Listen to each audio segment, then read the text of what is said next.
My Abuelita? She's Mama Coco's daughter. Oh, you're a twig, mijo. Have some more. No, gracias. I asked if you would like more tamales. See? That's what I thought you said. Hello everyone. Today I'm going to show you how to make tamales. Hopefully enough to make Miguel's Abuelita proud. For these tamales, I'm going to try to make everything as homemade and from scratch as I can. And that's going to start with some homemade salsa. I'm going to make some salsa verde today for my chicken filling, which will require 1 onion, about 3 jalapeños. If you want it mild, take all of the seeds out, and if you want it really spicy, leave all those seeds in. I decided to do about half and half, leaving me with somewhat of a medium salsa. And tomatillos, 1 pound of them. Simply take the husk off of the tomatillo and it's ready to use.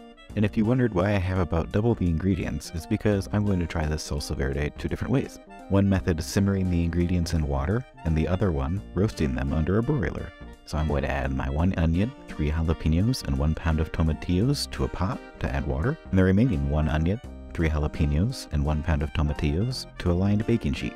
For the roasted version, broil on high for 5 to 7 minutes, and then flip for an additional 5 to 7 minutes until there's some blackened edges on both sides. For the simmered version, add enough water to the pot to cover all of the ingredients, bring to a boil, and then reduce the heat to low and cover and simmer for 10 minutes. Once cooked, add all of the ingredients directly into a blender, along with half a cup of cilantro, the juice of half a lime, about 2 cloves of garlic, and blend everything until it's smooth. If you find the consistency is too thick for your liking, just add a little bit of water, and season to taste with about 1 teaspoon of salt.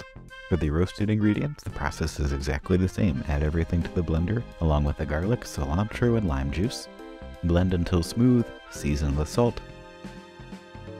And here's the 2 salsas side by side. Same amount of ingredients, just different methods of cooking. The roasted was a lot sweeter and broke down a lot more, so there was less salsa in the end. The simmered produced more of a bright and tart flavor, and of course the color difference was very noticeable. They're both quite good, it really just depends on your preference. And now I'm going to use the salsa for the salsa verde chicken, which will be the filling for the tamales. Add 2 pounds of chicken breasts to a slow cooker, the salsa verde. I decided to use 3/4 cup of each version, half an onion, diced, 1 tablespoon minced garlic, some spices including 1 teaspoon garlic powder, 1 teaspoon onion powder, 1 teaspoon ground cumin, and 1 teaspoon dried oregano. Mix everything together until well combined and cook on low for 6 to 8 hours or on high for 4 hours. After the chicken has cooked, it's ready to be shredded. Use some forks or bear claws. The chicken will easily shred either way.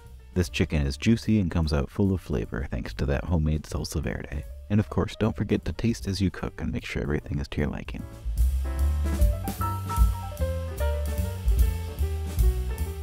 And after making a quick stop to the local Mexican grocery store to buy the ever so important ingredient for tamales, corn husks, we are ready for assembly.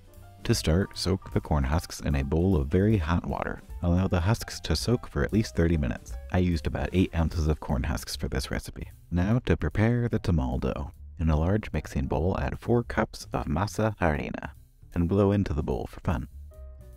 Next, add 3 cups of broth. I went with chicken broth because we have a chicken filling, but make sure the broth is warm. Mix that together until everything is incorporated.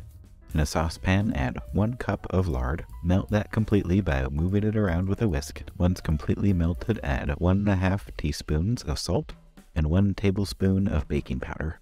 Mix that all until combined and clean up any baking powder explosions. Keep warm and ready to add to the tamal dough. Add the melted lard while mixing on a medium-high speed until fully incorporated. You might need to mix this for around 3 to 5 minutes. And now it's time to put together the tamales. In a corn husk in the lower portion in the center, add about 1/4 cup of the tamal dough. Spread this around in a thin layer and add 1 to 2 tablespoons of your filling. Fold the 2 sides of the husk to the center and fold the excess narrow end to the top. And the tamale might not stay shut on its own, but that's okay because we can use some husk to tie it closed. Simply tear off a piece from an extra husk, bring the strip around the back of the tamale, over top of the excess, around to the front, and tie a double knot. It doesn't need to be fancy or super tight, just enough to hold the tamale together. And not only is this functional, it looks aesthetically pleasing.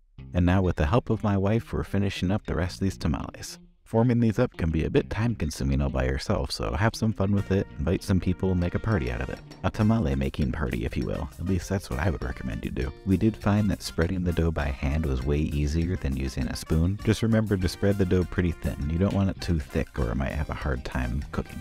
This recipe does make quite a few tamales, but don't worry, they store really well in the fridge, and they also can store great in the freezer. I think up to 3 months if you wanted to keep them in the freezer that long. And now that all of the tamales are formed, it's time to cook.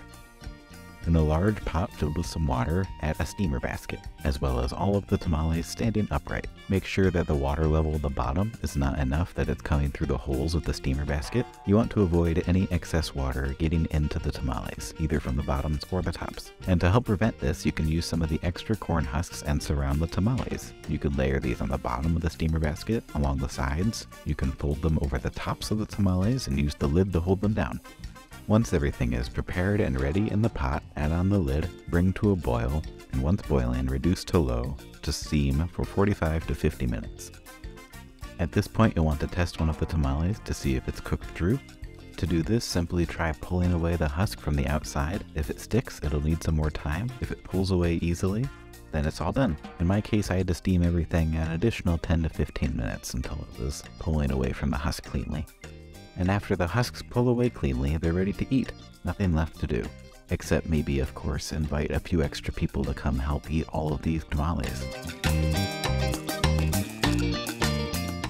And to enjoy the tamale, all you have to do is untie the husk string and remove the exterior husk, which should pull away cleanly if it's been cooked and steamed long enough.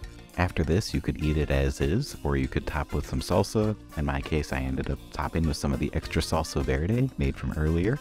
You could serve with some guacamole, some sour cream, maybe toss on a few cilantro leaves. I'm not really the best at the presentation, but hey, it tastes great. And that's really what counts, am I right? These really turned out quite delicious, and they made for a great dinner and leftovers in the following days.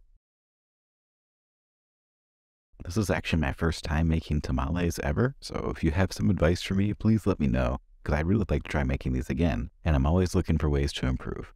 Muchas gracias por ver y espero que hayan disfrutado. Adiós mis amigos, hasta la próxima.